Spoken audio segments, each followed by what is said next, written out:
yourself, it's a marathon. And I was like, yeah, for sure. It worked for 20 years. I know what it is. But then I got into it and I was like, it's a damn marathon.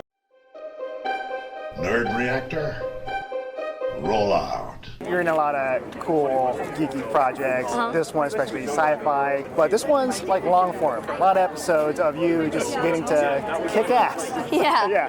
For lack of a better term. Yeah. So what was that like, just preparing yourself for that? It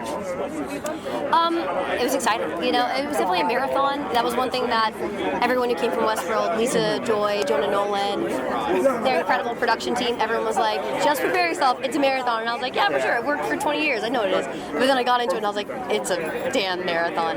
You know, it's 117 days. I was in 113 of those days. And it was, every moment was worth it. You know, this character was something that I just wanted to delve into and stick with no matter what. And I think when we really found our true baseline, which was that Jack Reynor and I, Burton and Flynn Fisher, are there for each other no matter what. And when he and I clicked so personally, and we were able to bake that into the characters, we realized that, okay, no matter how far we go, we can always come back. And I felt like that on set too. We always had each other. What was daunting? I mean, look, at the end of the day, it's the workload. You know, when you consider a feature film might be like 100 to 120 pages, but over 8 episodes of a show, you're going to shoot 600 pages. That's pretty hardcore, you know. So that's kind of the thing that poses the biggest challenge in a lot of ways, I guess. But I think we all really relished the kind of physical stuff and the, you know, like the stunts and that whole action sort of aspect of the show. That was just a lot of fun, you know. My name is Alex Hernandez, and I play Tommy Constantine, who is the deputy sheriff of Clinton. Starts off, he's a nice guy, just trying to do his job and trying to keep everybody safe. And once upon a time, he had a will they, won't they with Flynn, and he's just trying to make sure everything's on the up and up. And as the season goes on, things get weirder and weirder in town as things get weirder and weirder for Flynn in the Peripheral. And Tommy starts to notice and starts to say, hey, what is actually happening here? And by the end of the season, he changes fundamentally as a result of what's happening in her world and how it affects his world. You're an actor, so you can do all types of roles. This one, you're kind of vicious. Come on now. Would you think I'm vicious? Well, he can be vicious. Yes, he can. Yeah. But, it's nice to be able to play different characters and be a little vicious every now and then. You know, the slogan that he says, you know, if you can't be, it's always great to be a villain, or if you can't be a little cruel every now and then just for the sheer joy. So what was that like? Did you have to prepare yourself mentally, or you're like, nah, I can, because there's a scene, I'm gonna say, you do some heinous stuff, but maybe it's that was in my younger years. And what was that like, just trying to get into that mode? Well, the way that I approach that scene you're talking about is more being devious, conniving.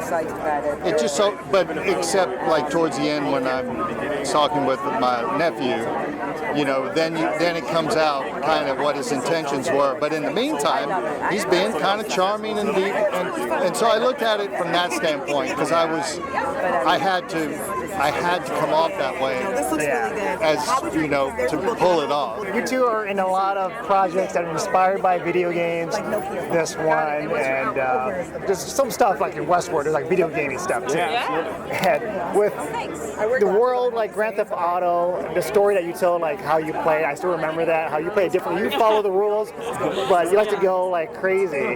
And what was that like? Are you gonna have a video game in the future? Because you keep on going on this path. Yeah, that's why this project felt like a really natural extension of some of those ideas, in which Chloe's character Flynn thinks that she's interacting with a virtual world. I think one of the questions we're most interested in is, well, at what point does it matter, right?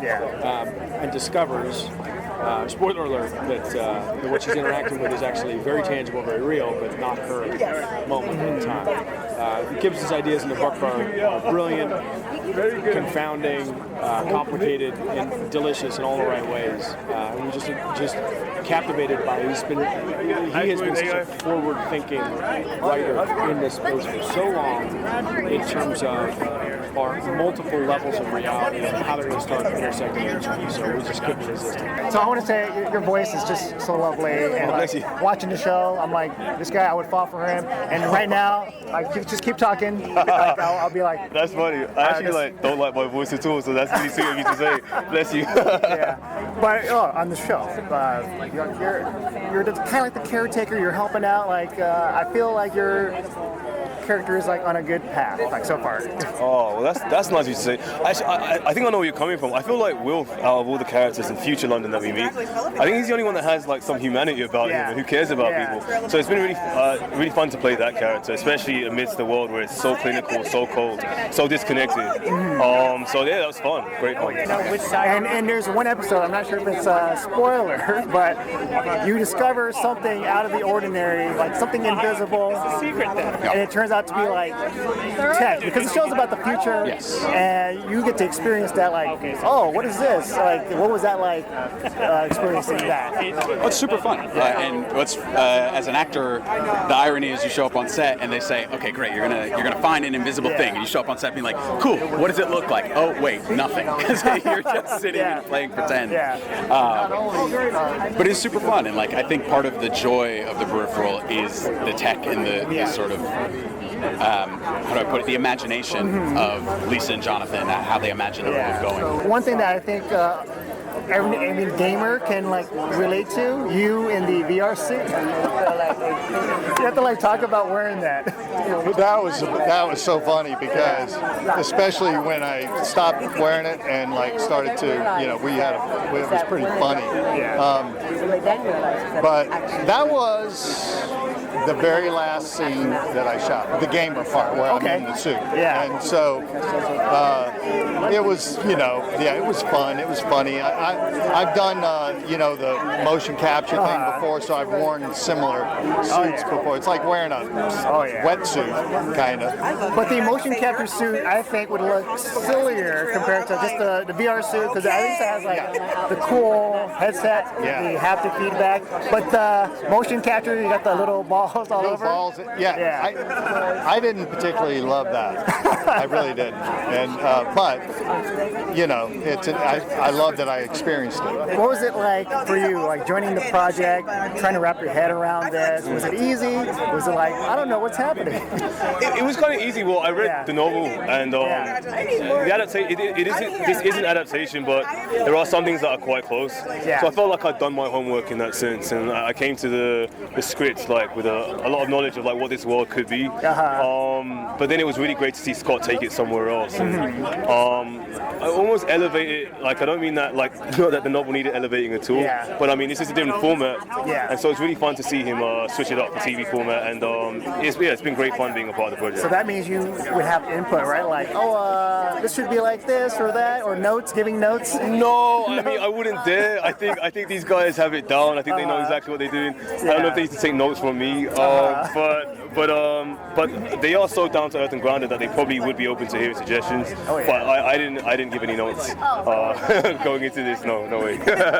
Is there like ever a future where you would not do sci-fi? Yeah, I mean, we have a few projects that we're developing.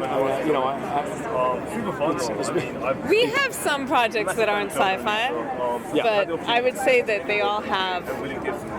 Look, the reason why sci-fi is interesting is because the ambition to explain the world in a sort of mythological fashion is interesting to us.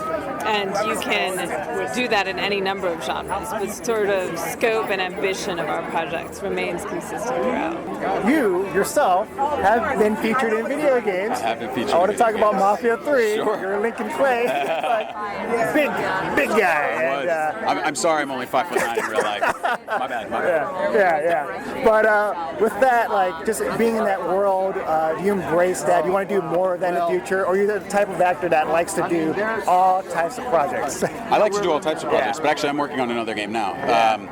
We dropped our trailer at Gamescom in Europe like a month ago. It's called Everywhere.